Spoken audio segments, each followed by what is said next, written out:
Impossível ao homem é enxergar um palmo à sua frente sem estar em uma narrativa.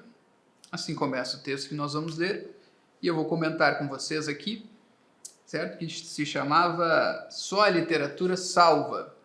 O texto, o nome, frase chamativa e relativa a esse texto, acabou até chamando a atenção de alguém que comentou que, olha, isso aí não seria idolatria da literatura e tal. É claro que foi escolhido realmente com esse efeito, né, com a intenção de chamar um pouco a atenção, tá? Mas obviamente também por trás disso não haveria uma idolatria da literatura e esse salva, né?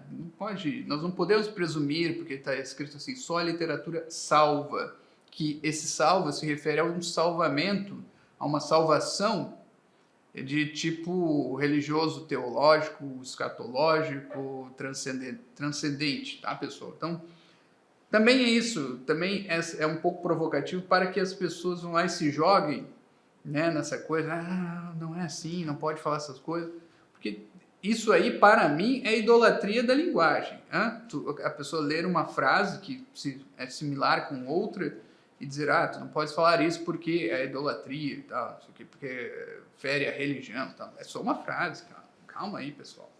Né? Então eu não estou dizendo que a literatura aqui está no lugar de Jesus nessa frase, só Jesus salva, como o pessoal fala também. As coisas não se equiparam assim, tá? Mas, então, vamos continuar aqui a leitura, tá? Porque, de certa forma, a literatura ajuda a salvar em certas situações, tá? Que é explicado mais tarde aqui no texto.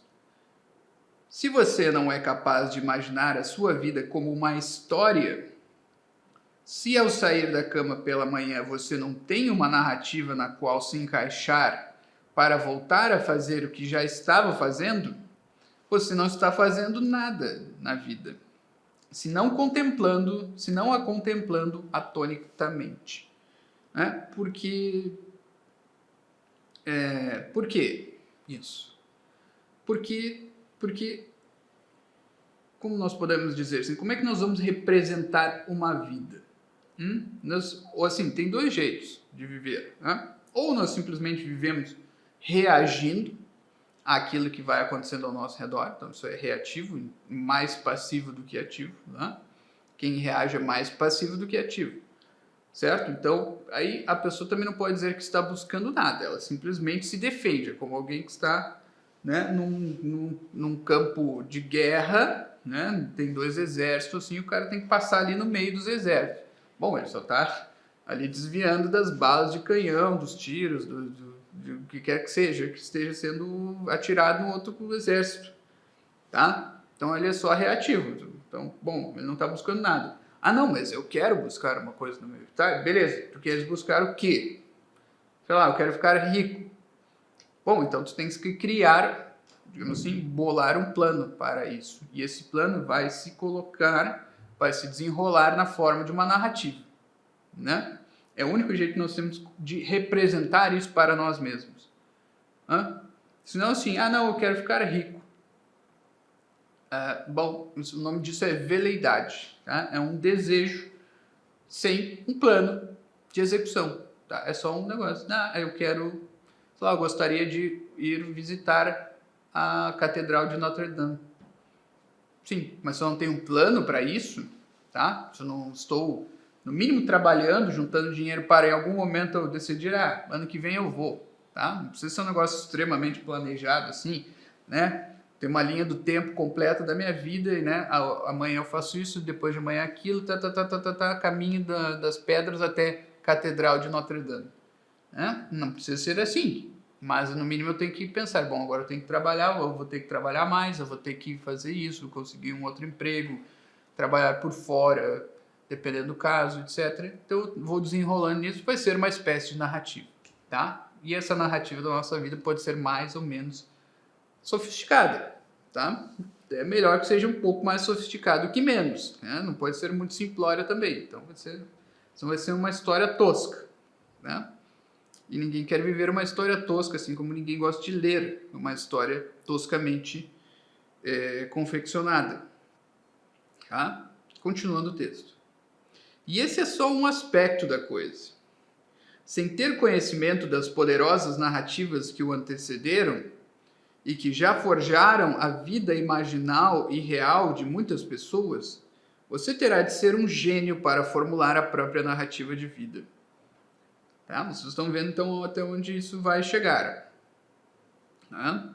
Então eu digo assim, outras poderosas narrativas. Estou falando da literatura, obviamente. Né? Que já forjaram a vida imaginal. O que é uma vida imaginal? Bom, a imaginação. A nossa imaginação, assim, ela não cria nada, na verdade.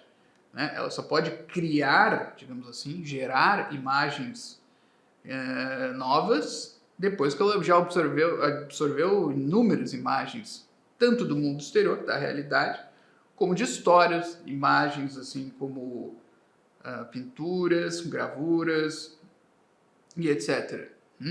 Depois de absorver muitas imagens, nós temos um repertório de imagens, que pode ser chamado de imaginário, por exemplo. Aí, a partir daí, eu posso inventar um negócio que não existe, como um dragão, certo? Como um, sei lá o que, um deus grego, Deus como os deuses gregos, né? Então, posso inventar o Júpiter, o Zeus, tá? Ele existe na prática, na vida real? Eu até acredito que não, né? Então, mas eu posso criar isso, né? Já tendo diversas imagens no meu repertório, no meu armazém de imagens, eu posso criar outras imagens. Mas também, assim, não adianta ser só as imagens exteriores. Vou precisar de imagens narradas, literárias, tá? Ou pelo menos isso facilita imensamente o trabalho, né? Esse é o argumento aqui. Um gênio, né? Claro, a primeira pessoa que inventou uma história, bom, não existia uma literatura antes dele, ele teve que inventar da própria cabeça, mas ele era um gênio, obviamente, para inventar algo que até então não existia, digamos assim. Então, bom, ele foi só pelas imagens que ele contemplou do mundo exterior, as árvores, pássaros, nuvens, pedras e não sei o que, ele conseguiu elaborar uma narrativa de ficção, uma literatura, tá?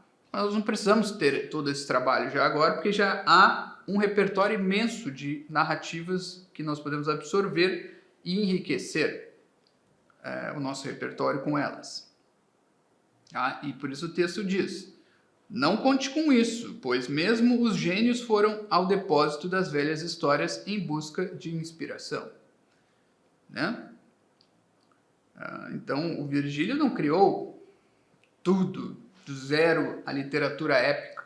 Ele foi até o Homero, consultou o Homero e disse: eu vou imitar isto aqui, e o resto eu vou colocar a minha história em cima dessa estrutura que já estava pronta. Tá? Isso não faz do Virgílio menos genial do que ele foi, do que ele era.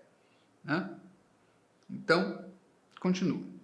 E um último detalhe.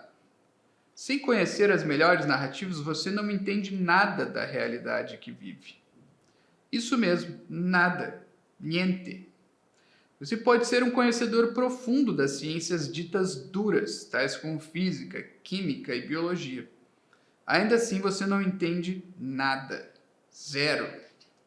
É zero mesmo, tá, pessoal? Não é uma figura de linguagem aqui. Então, isso não existe, tá? Isso não existe, já dizia um padre. Mas, assim, não existe um biólogo que nunca tenha lido uma história ou escutado uma história dos pais, né? Nós estamos entremeados, nossa vida é entremeada pela literatura, quer queiramos ou não, né? A questão é que nós temos que ir mais a fundo por vontade própria, tá? Mas vamos supor um cara que só tivesse estudado física, química e biologia. Ele não saberia nada da vida humana, porque a vida humana não acontece no nível físico, químico, nem biológico, né? Ele acontece num outro nível, que nós podemos chamar de literário, se quisermos.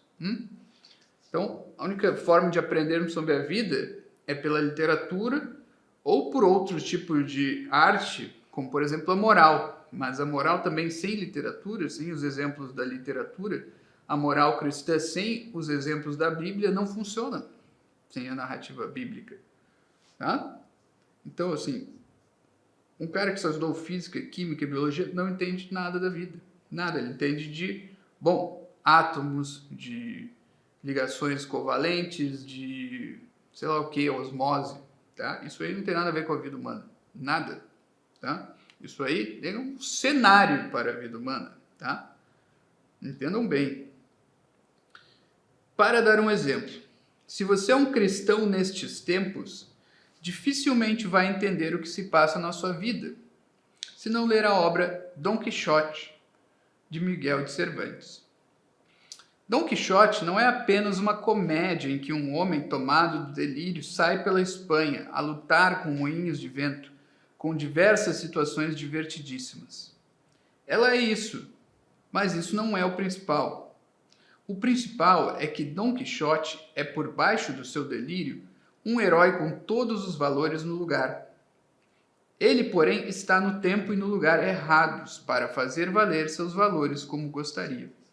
Então, assim, o que tem de errado com Dom Quixote? É o fato de que ele queira lutar pela justiça, que ele queira desfazer os desagravos, etc, etc. Não, esses valores estão certos, esses valores são bons, eles são sãos, né? É o fato de que ele era corajoso e que ele realmente saía ali, né, sem medo do gigante, que na verdade era um moinho de vento, mas ele achava que era um gigante, e ele ia intrepidamente na direção deles, ele não tinha medo, ele era corajoso. O valor dele aí estava correto, né? O modo como ele cortejava a Dulcinea do Toboso está errado, né? Não tem nada de errado, não é imoral, não foi nada, ele até idealizava demais, né? Até o ponto do delírio, mas não estava errado, né? Não tinha nada de imoral, pelo menos naquilo. Mas o problema qual era? O problema era a leitura da realidade. E aqui eu estou dizendo aqui, bom, tem muitos cristãos ainda que querem ler a realidade como se, bom, fosse a Idade Média ainda. Não, ou pelo menos assim, leem assim, acessam a realidade pensando, se fosse na Idade Média seria assim. Mas olha só os tempos.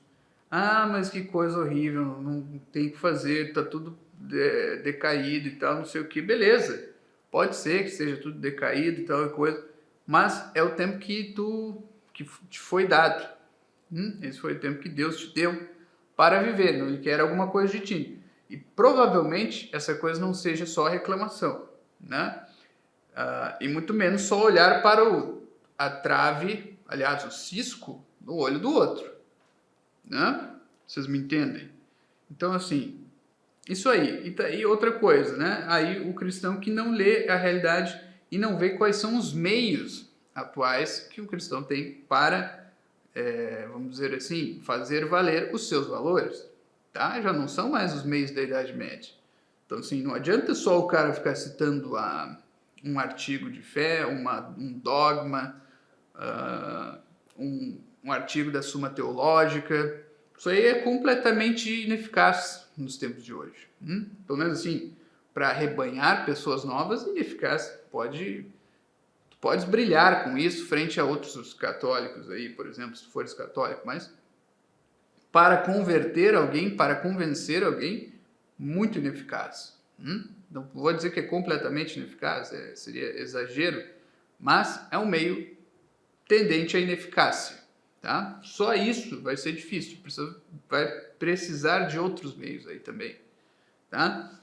Então, por isso que muitos fazem, né? Muitos cristãos hoje em dia fazem a figura do Dom Quixote achando que é lindo, assim, ser totalmente deslocado do seu tempo, ser objeto de ridículo pelos outros, assim, não, mas eu sou um cavaleiro da triste figura aqui, é isso aqui que é isso que dá para ser, né? E eu não vou me sujar tentando usar meios mais modernos. Não, eu vou sempre ser o cara que parece um delirante, certo? Bom, tem que dosar isso aí, tá? A questão é essa. Você tem que ver esse desencaixe entre valores mais tradicionais, a sociedade como é hoje, muito mais complexa, com muito né? Muitos valores já perderam sua força de tração, né? E precisam, assim, pelo menos pelos argumentos mais estabelecidos antigamente, né? Preciso achar novas estratégias, novos jeitos de, né, convencer o pessoal. Todo mundo está descristianizado, está se descristianizando, etc. Bom, se tu achas isso é um problema, e vá lá, é mesmo, é preciso usar os meios mais eficazes, que não sejam imorais, obviamente. Vamos lá. Isso reflete perfeitamente a situação de um cristão que busca viver o ideal de sua religião nos tempos atuais. E por tempos atuais nos referimos aos tempos desde a época de Miguel de Cervantes. Se você não meditar nesta narrativa, pode acabar um cínico ou um maluco como o Quixote. O Don Quixote cai em si no final do segundo livro, né? Ele se arrepende e tal, os outros nem bem acreditam que ele realmente caiu em si, acham que é um novo tipo de loucura e tal e coisa, e ele morre, né? Confessando a fé e etc e tal, mas parando com aquele negócio de cavalaria andante que estava completamente deslocado do tempo dele, que ninguém mais entendia e que era objeto de riso ou de consternação para as pessoas da época. Vamos terminar. Enfim, se está perdido, confuso, triste, por não saber o que fazer, entenda, só a literatura salva nestas situações. E não esqueça que os evangelhos, que constituem a vida que devemos ambicionar viver de fato, também são narrativas. Mas também não dá para viver exatamente como no tempo do Evangelho, exatamente com os hábitos que haviam no tempo do Evangelho, porque aqueles tempos passaram. Tá? E o que acontece? Como é que nós nos atualizamos? Se nós tivermos que tirar da nossa própria cabeça, fica muito difícil. Agora, se nós formos ler a literatura, nós vamos ver que, ao longo do tempo, os valores evangélicos foram se atualizando. Eles foram se atualizando. Por exemplo, na época de Dante era um jeito. Era um jeito medieval, ali, florentino. Tá? Que não era bem o mesmo jeito de viver o evangelho como era nos tempos do próprio Cristo. Tá? Então, ao longo do tempo, esses valores vão se atualizando e eles têm que se atualizar. Mas para que fique claro como esses valores se atualizam, é só a literatura. É só a literatura que nos esclarece isso. Assim, para nós, meros humanos. Né? Então, pode ser um santo consegue viver bem, mesmo que ele não tenha lido muita literatura. Né? Mas aí ele já transcendeu um pouco isso. Né? Não é que ele transcendeu de todo. Ele também precisa, né, ter alguma literatura. No mínimo os evangelhos. Tá? Mas, assim, para nós que ainda não chegamos nisso e estamos nos encaminhando, estamos tendo dificuldades, a literatura pode ajudar sim. Né? Uma boa literatura que nos faça ver, bom, nós temos que adaptar o nosso modo de ser sem perder a essência. Né? Como, sei lá, o Dostoiévski via isso. Né? Nós podemos ler O Idiota. Nós podemos ver ali as armadilhas. Né? O Idiota é uma atualização do Don Quixote para a época do Dostoiévski e o lugar do Dostoiévski, a Rússia. Né? Então, tem isso. E isso aí vai nos dando dicas, vai nos dando novos meios de enxergar, novos meios de nos adaptar sem perder os nossos valores, sem perder a nossa essência. Tá? Mas é pela literatura, de imaginação. Né? Não adianta também só ler livros de moral, porque os livros de moral, em geral, vão enfatizar só aqueles valores que, às vezes, nós já sabemos. Vão aprofundar a questão dos 10 mandamentos, vão aprofundar a questão dos deveres morais, das virtudes teologais e tal, mas tudo de uma maneira teórica. E na prática? Para agir na prática, no mundo real, que é o mundo em que nós estamos, bom, aí nós precisamos de uma imaginação, né? Nós precisamos lançar mão da imaginação. Aí nós vamos saber como nos adaptar, como não abandonar a nossa fé, os nossos valores, num ambiente hostil, que francamente é o ambiente, né? Agora, né? Sempre foi meio hostil, né? Mesmo no medievo ali, havia suas hostilidades, seus problemas, suas dificuldades. Tá? Agora talvez esteja muito mais hostil. Não sei, né? Isso aí é difícil de julgar.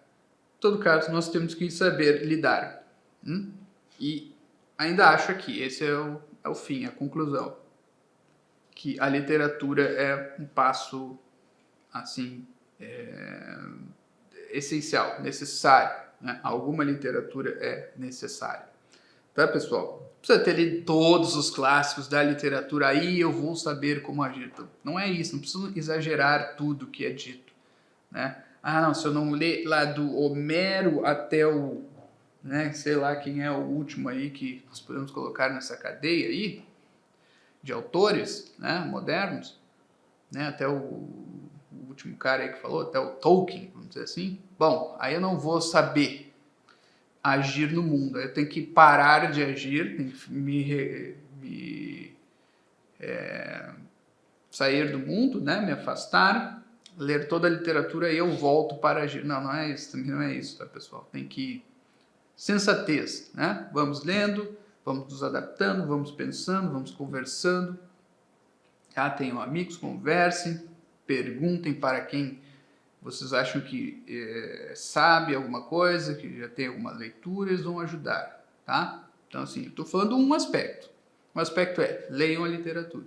Tá? Há vários outros, tá? Essa é a mensagem de hoje. Gostaram? Curte e compartilhe. Obrigado.